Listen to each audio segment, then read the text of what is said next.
आंखों से देखेंगे। उस रोज यानी क्यामत के दिन से पहले एकदम एक खौफनाक आवाज आएगी, जिसके खौफ से सब लोग सब कुछ भूल जाएंगे।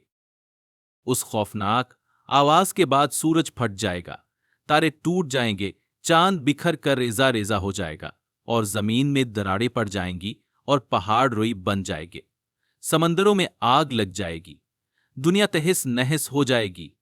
फिर उस खौफनाक आवाज के साथ पूरी दुनिया को अल्लाह ताली मौत दे देगा। जब सब कुछ खत्म हो जाएगा, फिर पहले, दूसरे, तीसरे और इसी तरह सातवें आसमान तक सबको मौत दे दी जाएगी। सब फरिश्तों को गुरा दिया जाएगा और उन्हें जेर जबर कर दिया जाएगा।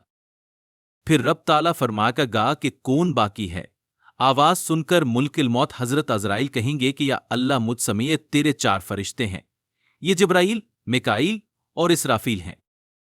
अल्लाह ताली फरमाएंगे कि जिब्राइल और मिकाइल मर जाएं। इस पर अल्लाह का अर्श कहेगा, या अल्लाह, जिब्राइल और मिकाइल को। तो इस वक्त अल्लाह ताला फरमाएगा कि खामोश, मेरे अर्श के नीचे मौत ही मौत है। फिर दोबारा अल्लाह ताला फरमाएगा कि कौन बाकी है। जवाब आएगा कि अर्श के फरिश्ते यानी इसराफिल और उजराइल। फिर अल्लाह फरमाएगा कि इसराफिल मर जाए। इस वक्त इसराफिल सूर फूंक रहे होंगे और उनके हाथ से सूर निकल जाएगा और जाकर अल्लाह के अर्श पर लग जाएगा। फिर ऊपर अल्लाह और नीचे सिर्फ उजराइल अलैहिस्सलाम बाकी होंगे।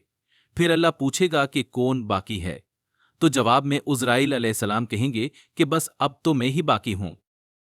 फिर अल्लाह ताला फरमाएगा कि जा तो भी, मर जा तो भी, मेरी एक मखलूक है।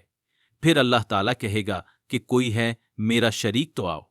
फिर अल्लाह ताला जमीन और आसमान को एक झटका देगा और फरमा सरगा कि मैं यकता हूं और मेरा कोई शरीक नहीं।